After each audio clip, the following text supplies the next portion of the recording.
So in this video, we're going to be looking at our track Replaced in Time. It's the second track off of our EP.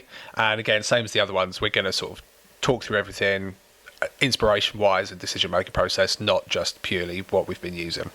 So I hope you enjoy this video. I will see you guys soon. Right, so this is the Pro Tools session for Replaced in Time. Yeah, as you can see, compared to the first track, this has not got any sort of colour coding or naming of instruments going on, so it's quite hard to find some other bits.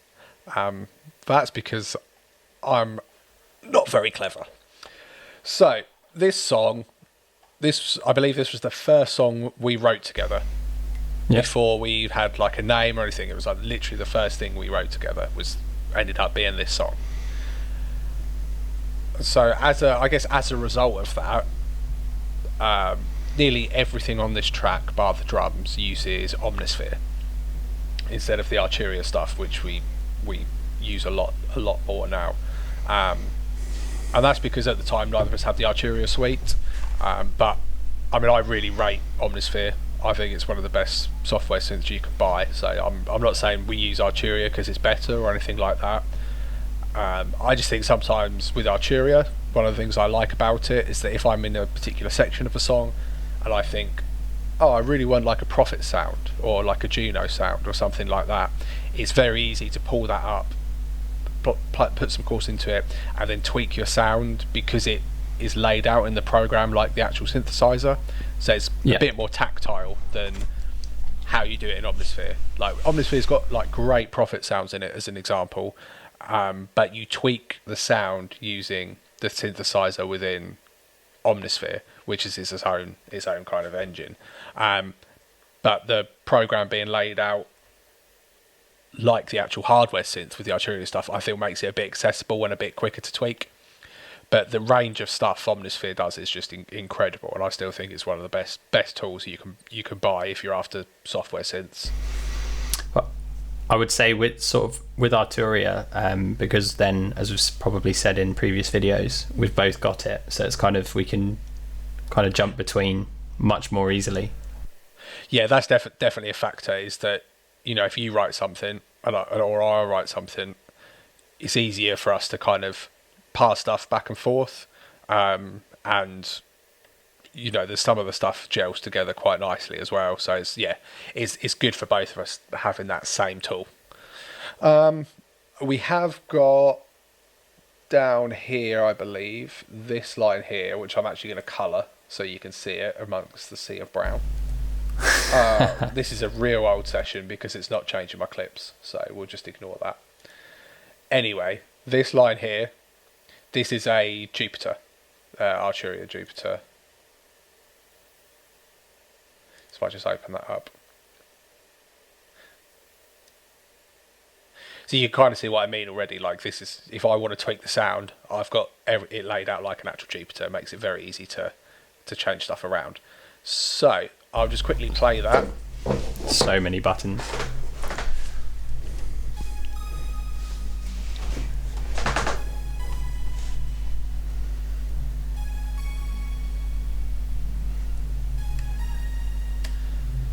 So that's just kind of a little top line that embellishes, I think it's like a choir sound that comes from Omnisphere there.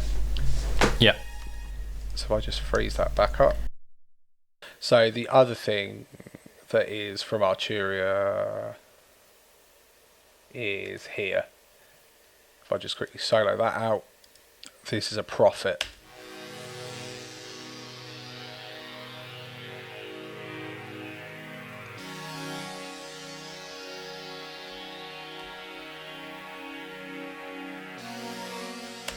And again, that part was something that after we'd finished the song and we went back through it and started tweaking stuff and kind of fine-tuning like the arrangement, that was another thing we added in to embellish the section. So if I play the whole section, hopefully you can kind of hear that within everything else that's there.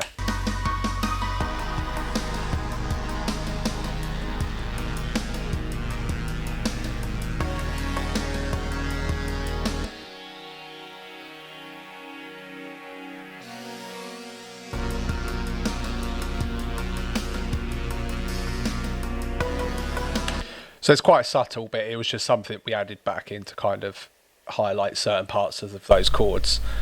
It adds a bit of movement there as well, doesn't it? Yeah. I mean, like I said, like the Omnisphere sounds is 90% of everything else you hear. So I believe this is like the first thing that comes in.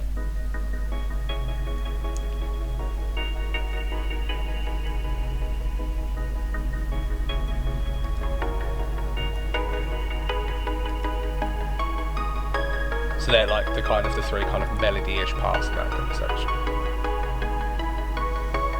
And they're all Omnisphere sounds.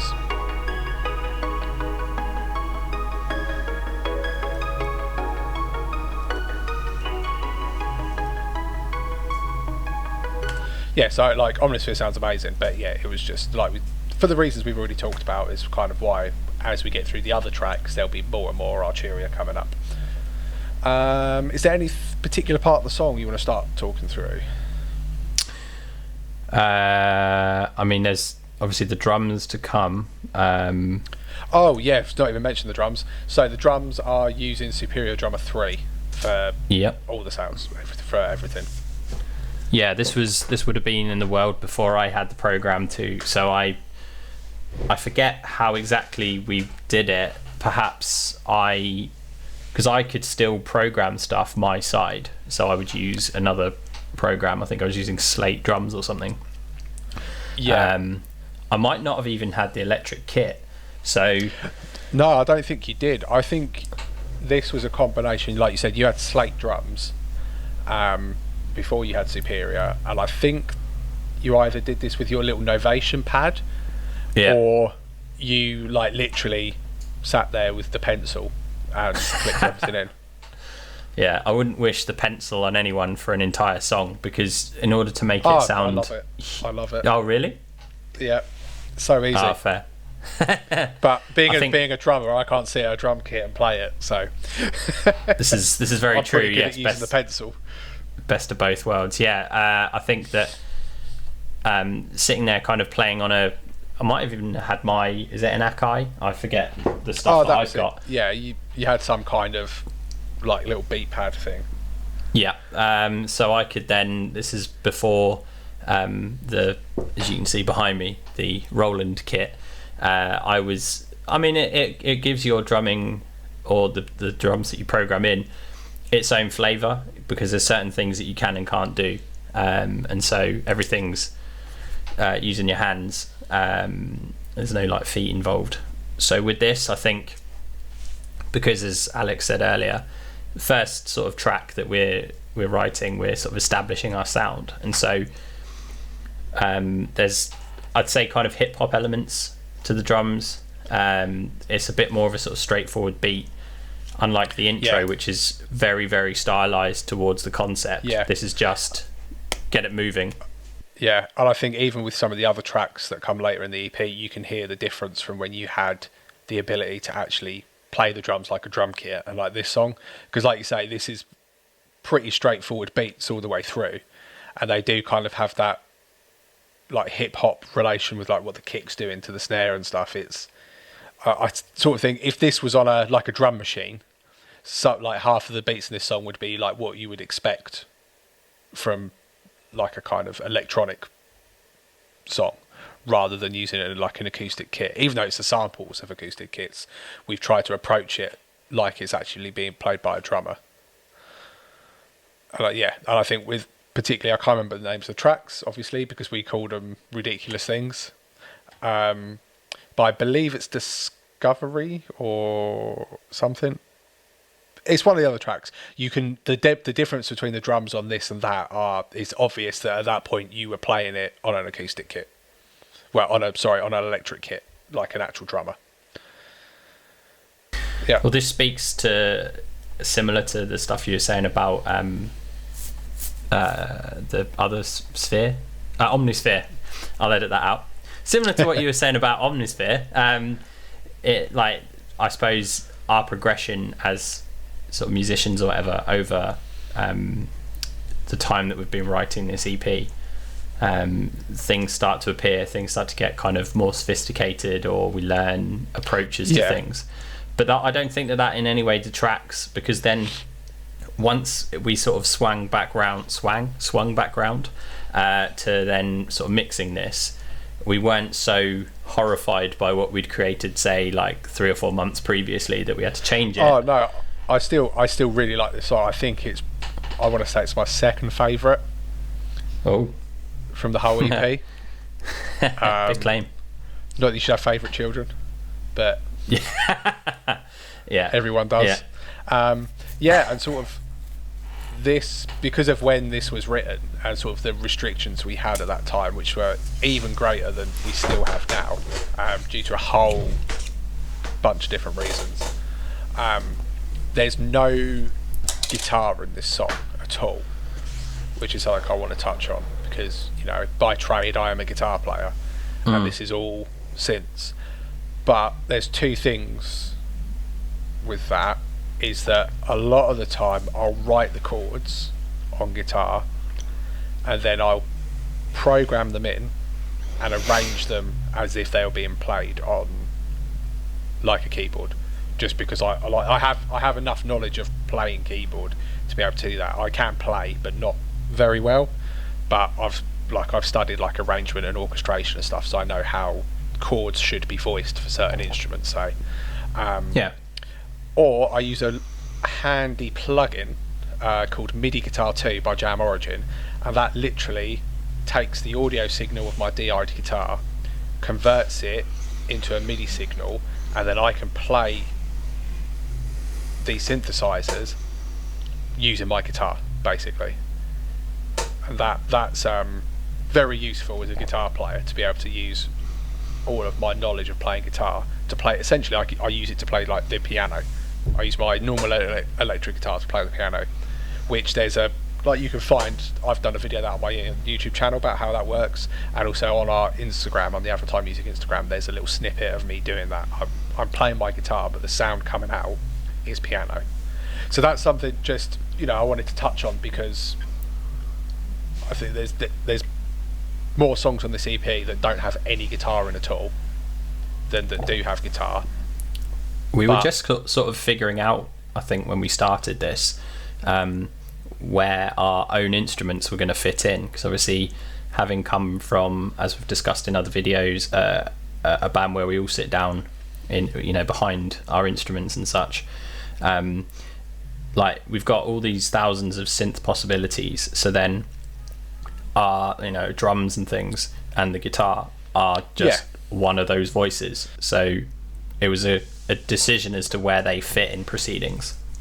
And I think going forward there'll be a lot more of that, like, blended together with the guitar and stuff. But to kind of tie it back to this song specifically, because this was the first one we wrote together, I wanted to try and write this song without actually having any recorded guitar in it.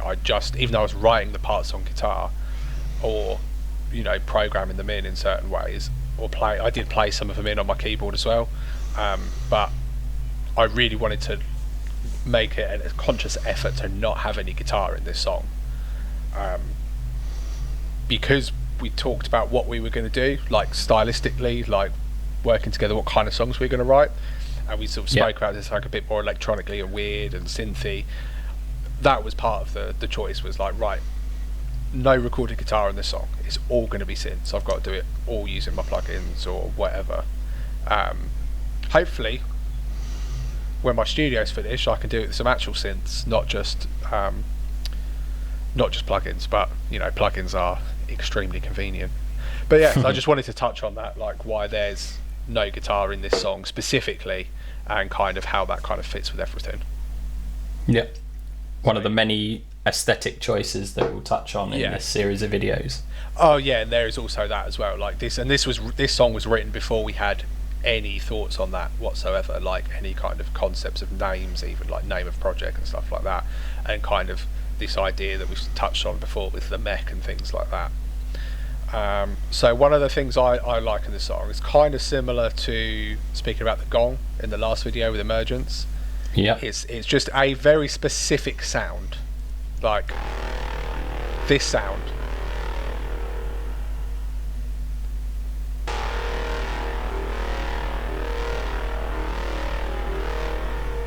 I just love it. I just think that's wicked.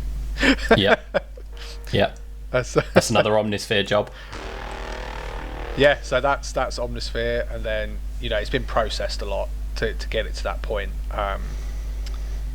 But yeah, that's what have we got going on now. Let's actually quickly look at that.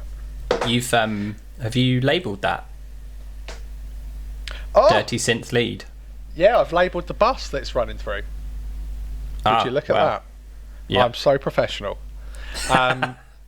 So it's these two. Sorry, let me try that again with some words.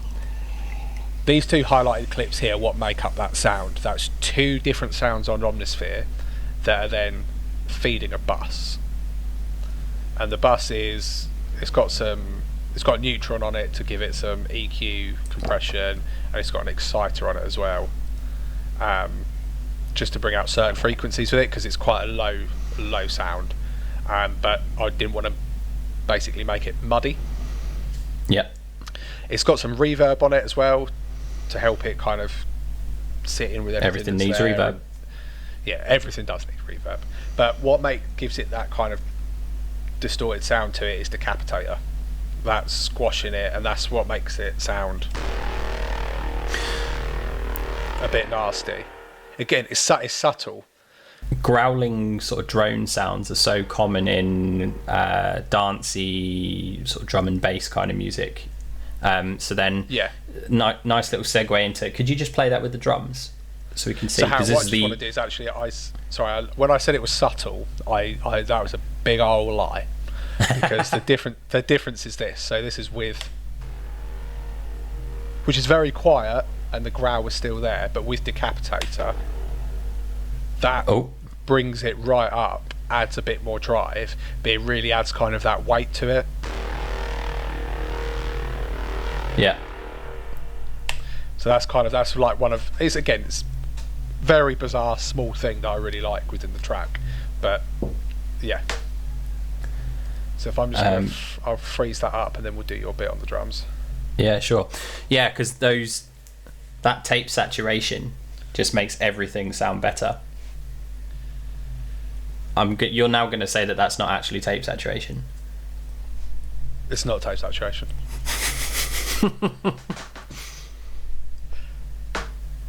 It is saturation. It is saturation, but it's not tape saturation. Cool. We'll edit that out. Pedantic about it. That saturation sounds very good. There we go.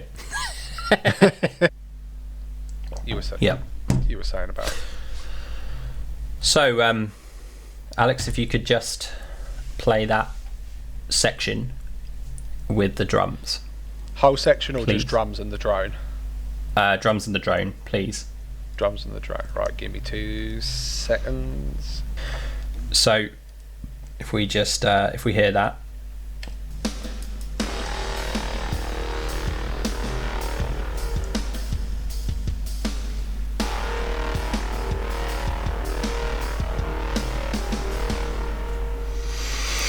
So there's a technique that you tend to use in odd times called overriding, which is where you'll have the kick and the snare, for example, as your main two orchestrations on the drums. They'll be playing something, and the pattern will kind of go circular. Meshuggah do it a lot, if you've ever heard their music.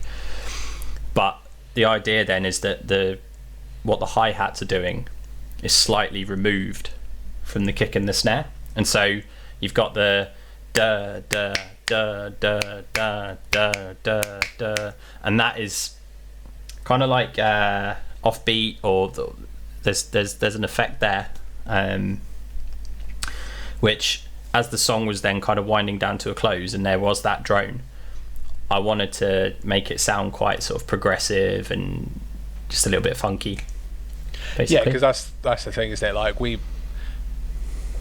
I'm going to make a massive assumption here based on how well I know you. Neither of us really listen to a great deal of electronic music. That's fairly fair to say. Yeah. or not enough, because we have such a broad range of influences that I think you can hear, particularly like say in this section, like we both love prog. Like we both like prog rock, prog metal, whatever it is. But I'm not going to get in my car and listen to any kind of electronic music, really, apart from like some modern composers of stuff. But I think you hear that in our music anyway, the fact that, and that was again linking it back to some other stuff, that's why we've kept acoustic drums and we've not gone for like electronic drum kits this time round, is because we wanted to have that mesh of the electronic elements and the acoustic elements, because that's kind of what we're used to. You're used to playing a real drum kit, I'm used to playing a guitar, but we've tried to do something different for both of us as an artistic choice, as a creative choice, but also based on the restrictions that we have as well. Yeah, absolutely. Any other parts of the song? Yeah, I mean, I would just say that like during the creation of all of this stuff, I got quite into Jojo Mayer and Nerve, because I figured who better to sort of take some influence from than the guy who basically has hit the second half, the modern portion of his career has been he has a TED talk called The Distance Between 1 and 0. So the idea is then that you're turning electronic beats acoustic. So where this is what we'll probably touch on throughout what we say within these videos, but it's the concept and everything is the marriage of the old school, the analog, with the electronic technology, and trying to sort of convey that